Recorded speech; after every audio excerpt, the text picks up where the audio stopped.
Chapter 29. Niles stood up. What's the best holiday? Miles could tell it was a rhetorical question. Niles continued. April Fool's Day. Obviously. Miles nodded. On April 1st, 1698, said Niles. In England, everyone was invited to the big moat outside the Tower of London to see the lions get washed. That morning, a huge crowd showed up. This was going to be great, except there are no lions in the Tower of London, and also, you don't really wash lions. No lions, just a bunch of goats, said Miles. Niles smiled. Yeah, exactly. Standing around a stinky ditch. It was the first April Fool's prank. And ever since, April 1st has been for pranks and hoaxes and practical jokes. As a holiday, there's only one thing wrong with it. What's that? Asked Miles. We don't get the day off school. Niles erased a section of one wall with his sleeve. So, how do we pull a prank so big? School gets canceled. 2 hours later, Miles was sitting in the old armchair and Niles was pacing around his room. There was an empty bowl on the floor and potato chip crumbs and a bunch of crushed soda cans. On one wall of the prank lab was a red square filled with ideas for pranks. But none of them were good. Or at least not good enough. Well, last time school got canceled, there was a blizzard, right? Said Miles.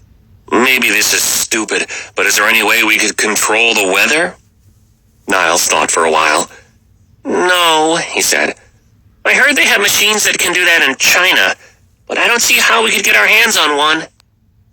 What if we blocked all the entrances, like you did with Barkin's car? Said Niles. And by the way, how did you get Barkin's car up there? Let's stay focused, said Niles. Okay, so we block it with monster trucks. Too hard to obtain, Niles said. Plus, everyone could just go underneath them. We could brick up the doors, but that's too much damage. Those crickets weren't bad. I mean, 1,000 crickets wouldn't shut down school, but what about 1,000,000 crickets? That would cost over $10,000. Plus, we'd be repeating ourselves. We need to think bigger. Bigger than 1,000,000? Bigger than crickets. Cows, Miles said. What? Cows. But cows can walk upstairs, but they can't walk down. Niles stopped pacing.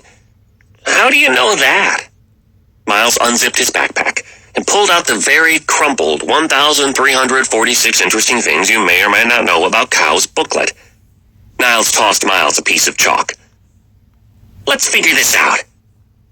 2 weeks, 6 boxes of cereal, 4 bags of chips, 1 original, 3 sour cream and onion, and a tub of red licorice later. They'd covered one whole wall of the prank lab. This was going to be great. Chapter 30. April 1st was a Monday, 52 days away. Most afternoons, Miles and Niles went to the library or did research in the prank lab. At lunch, they sat together and planned, careful not to seem like they were planning anything. Looks like you and Niles are getting to be pretty good friends, Holly remarked one day, one eyebrow upraised.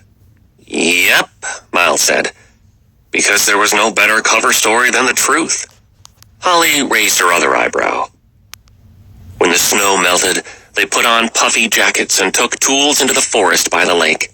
Together, they picked the perfect tree, an old sycamore with a thick, mottled trunk, and sturdy white branches spreading out and ending in barren spindles. Miles's mom was so thrilled to hear he was building a treehouse with a friend that she chipped in for materials. Niles's parents, whom Miles had seen around the house only a few times, financed the rest. Niles had pitched the clubhouse as an engineering project. They hammered and sawed. It wasn't long before they built a platform and then a roof. Even though it was cold, they brought books to the tree and read in the gray light of winter. It got warm enough to camp out. They brought Niles's red tent to the tree and set it up on the platform. Miles was in charge of setting it up and taking it down. Niles was in charge of marshmallows. In March, their tree grew great green leaves, and the clubhouse got walls and a window. "It's perfect," Niles said when the treehouse was done. Miles painted Secret HQ above the doorway, and they carved initials next to the window. They made their final April Fool's preparations 19 feet above the ground. And then there was nothing left to do but prank. Chapter 31. Officially, the prank began on March 23rd, when Miles Murphy deposited a letter in the mailbox on his corner, but the real action didn't get underway till midnight on April 1st. Miles watched the red numbers on his alarm clock change from 11:59 to 12 o'clock. The last verse of "These Boots Are Made for Walkin'" started playing softly, but Miles was already awake. He hadn't gone to sleep. About 2 hours ago, he'd given up on the book he was too distracted to read, and he'd been staring at the radio since then, going over the plan, waiting for the tiny click his alarm clock made before the music came on. Miles grabbed his backpack. He'd hoped he'd be too tired to be anxious, or too wired to be anxious, but he was anxious, and tired, and wired. "Happy April Fool's Day," he said. "Time to go." Miles had sort of wanted to make a rope with his bed sheets, but his mom was a deep sleeper. The smartest thing was to sneak downstairs and out his front door. Stars spilled overhead, and the night's cold air made his lungs ache. The only sound was the faint buzz of a street light on the fritz. Miles Murphy realized he'd never been out this late on his own before. It was exhilarating. He pulled up the hood of his sweatshirt and took off down the street. When Miles saw headlights, he froze. Bent over, he pretended to tie his shoe. Act natural. He was ready for the car to slow down, ask him what he was doing, a kid out at night, and on April Fool's Day too. But the car drove right by. After that, Miles didn't stop for anything. On Spring Street, a raccoon crawled out of a storm drain and stared at him like he knew exactly what Miles was up to, and like he was in on it. They were two of a kind, Miles and this raccoon. Masked bandits, denizens of the night. Miles saluted the raccoon as he ran past. The raccoon went back down the drain. Soon there were no more streetlights, just darkness. But Miles knew where he was going. Paved road gave way to dirt road, gave way to no road. Miles hopped a fence. The grass grew tall here, and the dew soaked his jeans to mid-calf. When he made it to the meadow where the trees grew thick, it was safe to use the flashlight, just for a second. He got his breath, got his bearings, flicked the switch to off.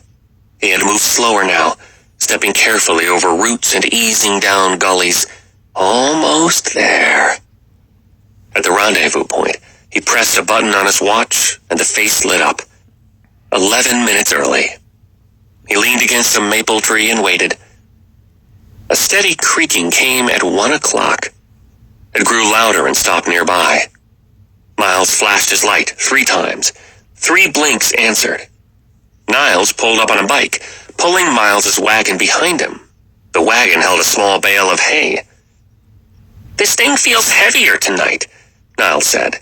He hopped off his bike. He was wearing black jeans, a black sweatshirt, and a tall black Stetson. "What's with the hat?" Miles asked. It felt appropriate. Part of Miles wanted to make fun of the hat. The other part wanted a hat. "Let's do this," said Miles.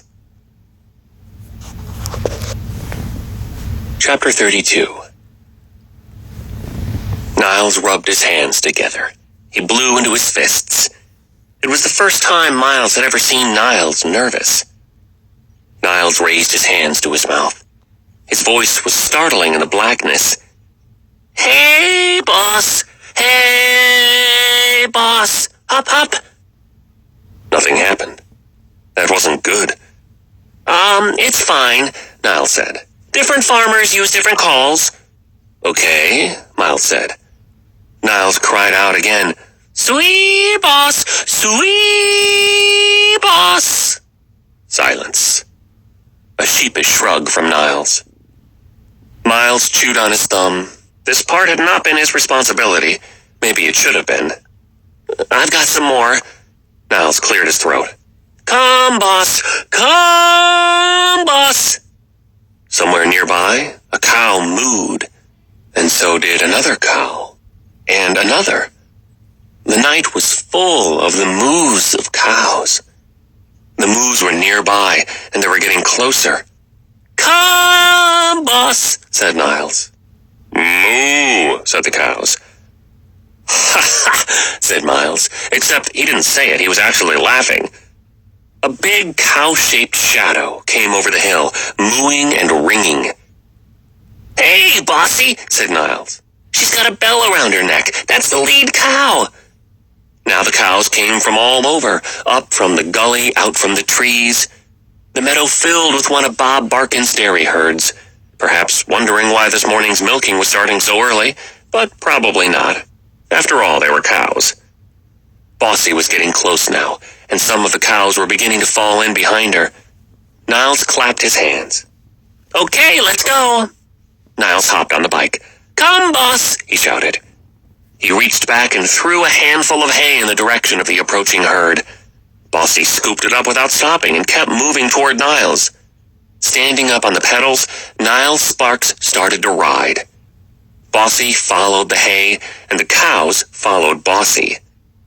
Miles had a job to do. Chapter 33. In almost 2 months of reading about moving cows, Miles Murphy's favorite bit was a passage from J.M. Iverson's Herding with Dignity. Every creature on Earth is either predator or prey. A cow is a prey animal. Cows think like prey. They react like prey. If you want to move cows, you've got to move like a predator. Miles eyed the herd. They were ambling around in a clump, calves and cows both, sort of following Niles's bike as he pedaled through the pasture. But some were moving in the wrong direction. Some just stood there. More than a few were munching on grass. Miles ducked into a low crouch. "You're a coyote," Miles thought. He sprang forward. Tense and graceful, Miles moved across the grass. As he approached the rear of the herd, the stragglers raised their heads. Their ears perked up. They mooed. They turned toward Miles and stared him down, and then they started moving. Miles moved toward the cows. They moved away. And now the whole clump was going, following Niles on the bike down a knoll, with Miles bringing up the rear. Miles was zigzagging back and forth to the outer edges of the herd, side to side, side to side, like a coyote. The cows getting jumpy. They bucked, they snorted, they farted, and tossed their tails. Miles felt their resistance and kept sweeping from side to side, pressing the animals forward. "You're a coyote! You're a coyote!" As they crested a low rise, a single cow spooked and trotted off from the herd. Miles wanted to chase, but he swallowed his instinct and let her go. 10 seconds later, she stopped, swiveled her head nervously, and rejoined the procession. It was just like Iverson had said in Chapter 1, Paragraph 1. Cows like to stay together. After a quarter mile, the herd had thinned out into a line, walking 2 or 3 abreast. They were really mooing now. The adults were in the front, the calves jumpy and gawky behind. Bringing up the rear were what must have been the oldest cows, grumpy, reluctant, moaning, and then Miles zigging, zagging, a coyote. Miles did a rough count. They were riding herd on more than 100 head of cattle. He was pretty sure he was using all those terms the right way. Forward, forward into the night, he could feel the momentum. "Gate!" Niles called out from his bike. "Gate!" Miles dropped back and let the line get ahead. Then he peeled off far to the left and sprinted past calves, past cows, past Niles and the hay. He ran through white puffs of his own breath, throwing himself against the metal fence. The latch was a cold shock against his bare hands, and Miles used his whole body to swing the gate open. There was the bang of the gate, and the clang of Bossy's cowbell, and the squeaking of Niles's bike. Miles ran alongside the fence for a while, picked a spot to climb over, and dropped down to the ground. Then he was up again and running as fast as he could. Niles was getting close to the gate, the herd right behind him. Miles had to make it back to the rear of the line. He took his position in time to see Niles coast through the gate, tossing some hay over his shoulder. "Come, boss! Come, boss!" Bossy was through. Then the next 2 cows, then more. Miles pressed forward, willing the cows to move, to walk on. Get through the gate! Get through the gate! He was relentless, alert to the motion of the herd and the movements of individual cows. Miles breathed in the heat from their bodies. Their smell, rich and sweet, was in his nose and in his throat. And soon all the cows were through the gate, and so was Miles. He stopped to take a breath. Up ahead, his friend was riding a bike in the light of a rising moon, and Miles was here, breathing, and there was a line of 100 cows between them. It was after midnight, and nobody, not Miles, not Niles, not the cows, was where they were supposed to be, and that felt right. Miles dropped to a crouch and sank his fingers into the damp earth. In the soil, beetles shuddered, worms tunneled, grass writhed upward. Miles could feel it all in his fingertips. Niles rode on and the cows followed, away from the gate, away from the fence, away from Bob Barkin's farm. Niles pumped a fist into the air. Miles howled at the sky. Chapter 34. A line of cows 500 feet long proceeded 2 by 2 down Chapman Drive, one of the quietest streets in the sleepy town of Yawny Valley. Niles and Miles had plotted their route carefully. It was 3:13 a.m. and nobody was out. Niles rang the bell on his bike twice. Intersection. Then Miles was sprinting again, up on the lawns, hopping hedges, maybe trampling a couple of early blooming flower beds. He arrived at the corner of Chapman and Trellis well before Niles, who was weaving slowly to give Miles plenty of time to unshoulder his backpack and take out Niles's quick pitch tent. He tossed it into the air with a flick of the wrist, and the tent sprunged as it unfolded at the peak of its arc. It landed and bounced. Miles positioned the tent on one side of the intersection, blocking off Trellis Drive in one direction. At least that was the idea. The tent looked puny now in the middle of the road, and Miles hoped it was enough to discourage the cows from bolting off down the wrong street.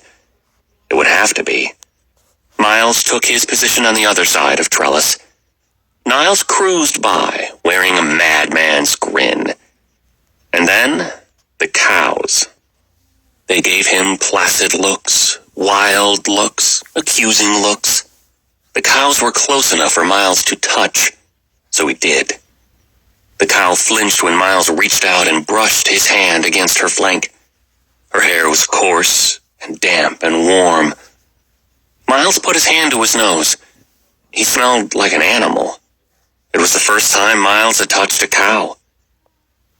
The old cows dragged past and the intersection was clear. It was time to fold up the tent. This was supposed to be simple, but Miles had never gotten the hang of it. The idea was the same as the collapsible silver sunshade Miles's mom had in her car, but Miles had never been able to figure that out either. After wrestling the tent for about a minute, Miles had gotten it down to a pokey, misshapen lump, small enough to fit back in the backpack.